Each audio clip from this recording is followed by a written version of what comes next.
It is unique among nations, a land defined by new frontiers, an always young and optimistic country where people advance and build. It is the country where torches are passed and flags are raised.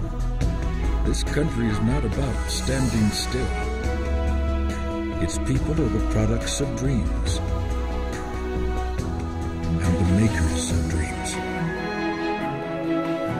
And the job of their president is this: to lead America into the future, to a better place. And we stand today a new deal, on the edge of a new frontier. A new frontier. We will become that shining city on a hill.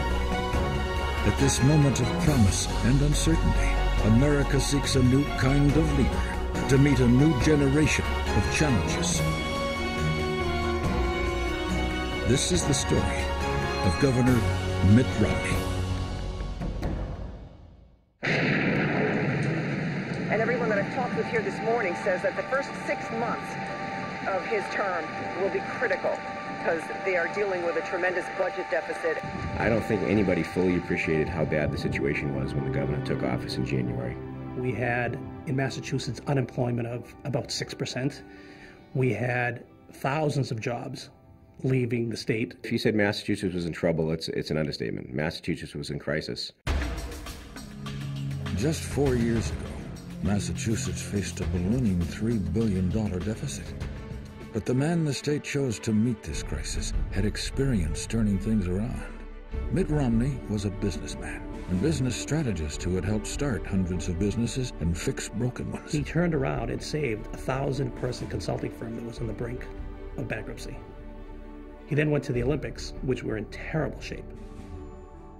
In 1999, the Salt Lake City Winter Olympics was $379 million in deficit, and there were allegations of bribery. Our leaders turned to Mitt Romney and asked him to lead the Olympic Games. He recruited a new team and instituted financial disciplines that brought the budget back in line, and it restored confidence. And then September 11th happened.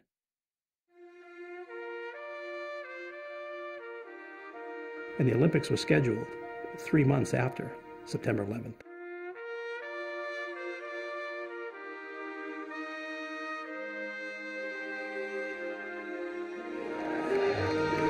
And what had to happen was an enormous mobilization to make sure that the games would be safe. Everybody came together, held their hands on their hearts. They sang the national anthem in a way we'll never forget.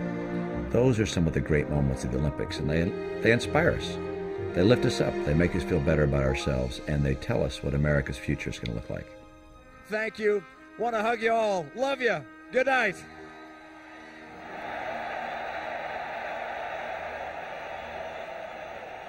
Our immediate cash crunch will require fast, hard action, and I will not delay taking it. In his inaugural speech, he said that some necessary and hard decisions are going to have to be made. We are facing a financial emergency. There's no easy way out of the mess. I was a little frightened by just how much we had to accomplish, but it turned out to be an opportunity in disguise. That kind of problem meant that we could go back through government and cut out the waste and the inefficiency and the duplication. We could eliminate agencies that weren't needed. We ended up cutting more government workers than any other state in America. And these kinds of changes allowed us to balance our budget without raising taxes. I will not raise taxes. Massachusetts is an overwhelmingly Democratic state.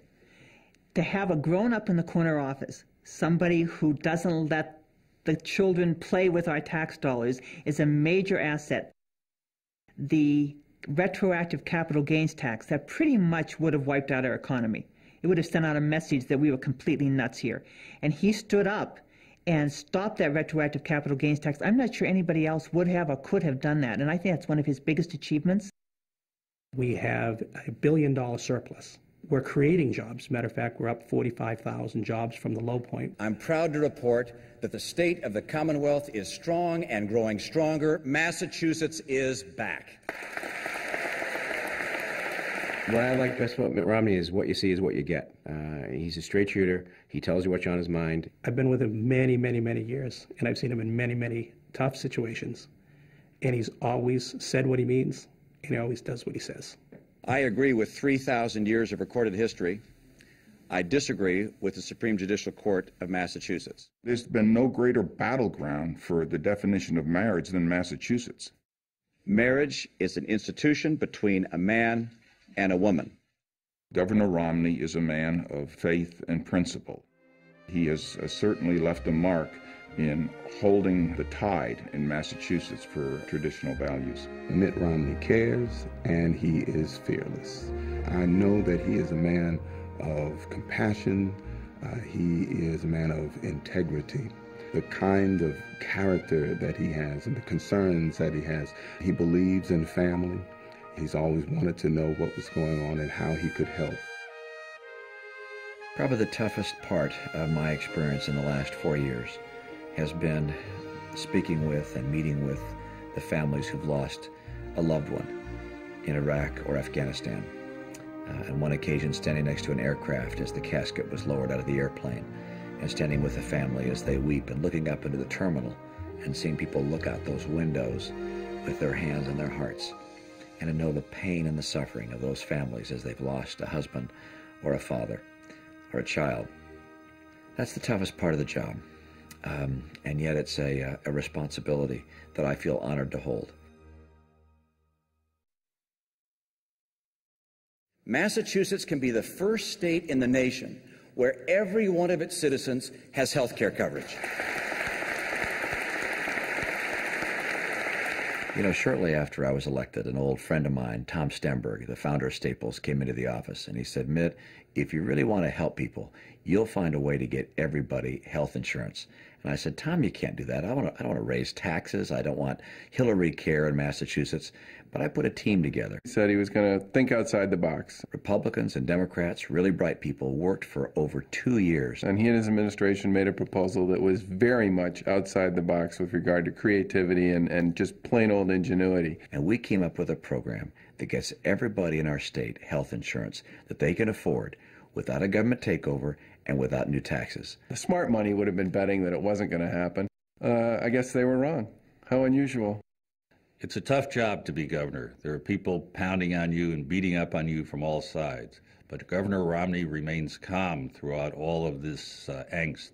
I really think he has an inner strength. He has a real sense of himself that allows him to be calm and thoughtful.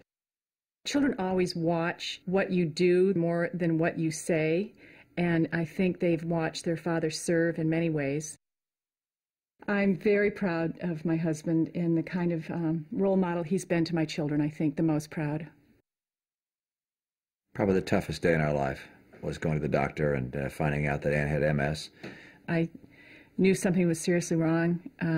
Started having problems, tripping, was running into walls, was, really, my whole right side went numb, and was pretty frightened. I knew I was very sick.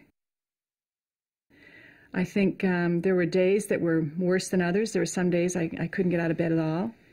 And Mitt was very supportive during that time, and he's the one that pulled me through it and gave me the courage to go on. We met a long time ago. We were both in high school. We've been going steady for a long, long time and have enjoyed a lot of adventures together in the last 36 years, 5 sons, 5 daughter-in-laws, 8 grandchildren later. Here we are. Wouldn't you think she'd know how long we were married? I'm not quite sure. It's 37 years. It is. It's 37. A lot of people don't know the real Mitt. I, Mitt Romney. There's a guy that is pretty funny, but not as funny as he thinks he is. Do solemnly swear and affirm. Do solemnly swear and affirm. He's always got jokes, but they're not always funny. I think they are. Oh, no, they're not. All the duties incumbent on me as. All the duties incumbent upon me as. The Governor of the Commonwealth of Massachusetts.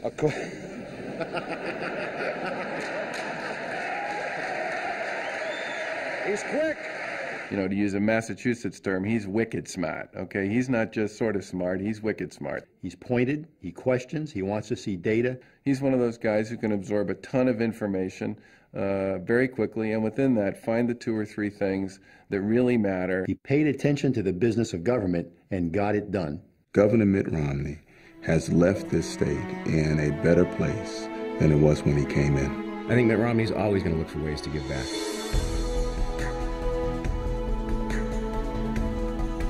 One person to keep your eye on is Massachusetts Governor Mitt Romney. I think it's going to be Mitt Romney. Mitt Romney will be right at the top of the list. Mitt Romney. Mitt Romney.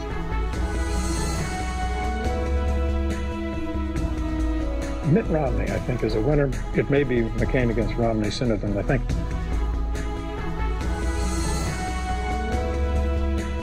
He lights up the room. He's got this leadership quality. He's got charisma. And the other thing is he's not part of the Beltway scene.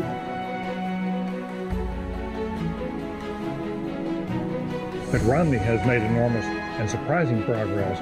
I think Mitt Romney has done better than anybody in either field. Mitt Romney is now the unequivocal darling of his party's anybody but McCain faction.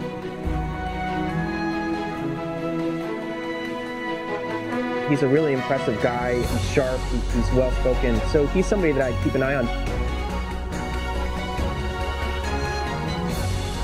Is this going to be Mitt Romney country or what?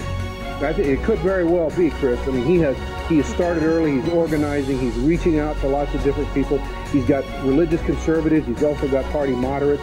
So at a time when people are kind of tired of Washington, Mitt Romney, I think, has got himself in a good position.